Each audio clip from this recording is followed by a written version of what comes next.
Assalamualaikum warahmatullahi wabarakatuh. Perkenalkan, saya Rahmat Mozin, Stambot F1122530002. Saya dari kelompok 1 dan pada kesempatan kali ini saya akan menjelaskan tentang fly ash sebagai bahan pengganti semen dalam beton. Yang pertama, apa itu fly ash? Fly ash adalah abu terbang yang dihasilkan dari proses pembakaran batu bara pada pembangkit listrik tenaga uap atau PLTU. Fly ash sendiri memiliki karakteristik limbah padat, di mana jika tidak dikelola dengan benar, maka fly ash sendiri bisa menjadi isu lingkungan yang cukup serius dan membahayakan.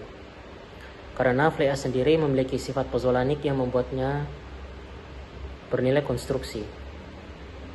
Kemudian potensinya di Indonesia sendiri dengan produksi bisa mencapai jutaan ton tiap tahun.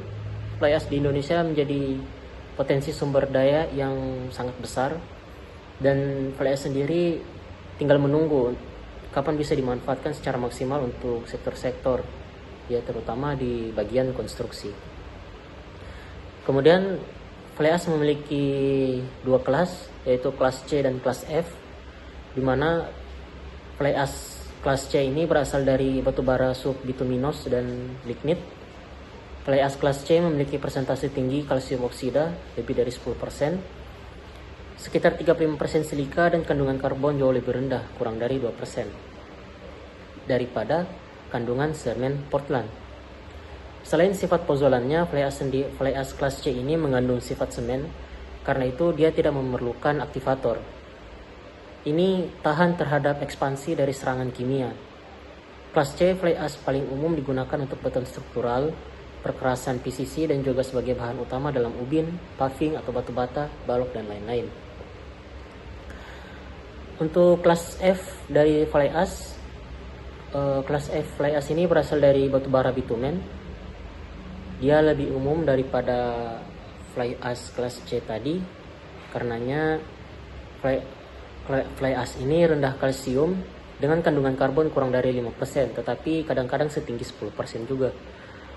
Fly ash kelas F hanya mengandung sifat pozolan, oleh karena itu dia memerlukan penyemenan seperti semen Portland, kapur api atau kapur dehidrasi yang dicampur dengan air untuk bereaksi dan menghasilkan senyawa semen.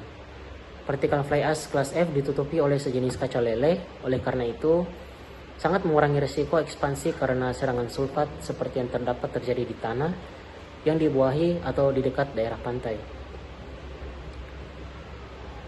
Kemudian ada persyaratan fisik ya dari fly ash kelas C dan F dan kelas N. Ini berdasarkan ASTM C618, di mana kuat tekannya atau Strength Activity Index-nya terhadap kontrolnya itu pada 7 hari sebesar 75%, pada 28 hari juga 75%, air untuk flow normalnya 105%, dan ekspansi autoclave-nya maksimum berada di nilai 0,8%. Nah, bagaimana proses pembuatan dari fly ash? Jadi pertama-tama fly ash ini dihasilkan dari pembakaran batu bara, kemudian dikumpulkan oleh alat yang bernama ESP atau Electrostatic Precipitator. Nah, setelah abu tadi atau fly ash tadi terkumpul, kemudian dilakukan penyortiran. Nah, fly ash yang sudah terkumpul kemudian disortir untuk memisahkan partikel yang lebih besar. Partikel yang lolos saringan akan dihaluskan lebih lanjut. Kemudian proses ketiga ada proses penggilingan. Fly ash yang ukurannya kasar atau tidak memenuhi syarat akan digiling kembali di pabrik penggilingan agar bisa mendapatkan bubuk halus yang sesuai dengan standar yang dibutuhkan. Fly ash sendiri memiliki karakteristik fisik ya. Jadi fly ash itu memiliki bentuk butiran halus seperti bola kaca yang berukuran 10 sampai 100 mikron. Kemudian fly ash dapat mempengaruhi warna karena fly ash ini memiliki kandungan kalsium oksida.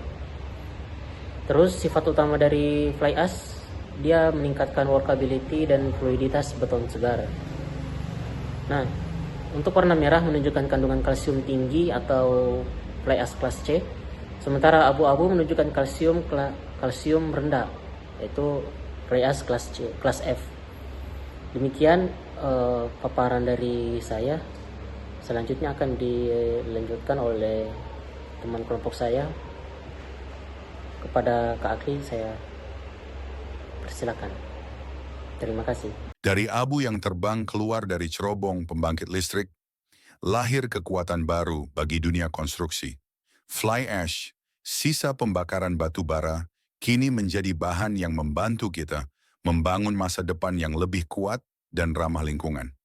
Mari kita jelajahi bagaimana fly ash bekerja dan mengapa ia disebut sebagai abu yang memberi kehidupan baru bagi beton. Sekarang mari kita menuju laboratorium kelompok 1 untuk membahas reaksi pozolanik. Selamat datang di Laboratorium Kelompok 1. Saya adalah asisten kelompok 1 yang hari ini akan mendampingi untuk membahas reaksi pozolanik manfaat fly ash dan bagaimana semua ini diterapkan dalam dunia konstruksi. Mari kita mulai dengan apa itu reaksi pozolanik. Reaksi pozolanik adalah reaksi kimia antara pozolan, yaitu bahan silika atau aluminosilika, dengan kalsium hidroksida dalam keberadaan air. Reaksi ini menghasilkan senyawa kalsium silikat hidrat yang memiliki sifat seperti semen. Salah satu contoh pozolan yang paling umum digunakan adalah fly ash atau abu terbang. Ini adalah produk sampingan dari pembakaran batu bara di pembangkit listrik. Fly ash kaya akan silika dan alumina menjadikannya bahan pozolan yang sangat baik. Penggunaan fly ash dalam beton memberikan banyak manfaat. Manfaat fly ash sangat luas. Pertama, kekuatannya meningkat seiring waktu. Bahkan setelah umur 28 hari beton masih terus mengeras. Kedua, workability-nya lebih baik. Campuran beton jadi lebih mudah dikerjakan dan membutuhkan air lebih sedikit. Ketiga, durabilitas meningkat. Beton lebih tahan terhadap serangan kimia, sulfat, dan karbonasi. Dan terakhir, manfaat ekonomi serta lingkungan. Mengurangi kebutuhan semen berarti menurunkan emisi karbon dan limbah industri.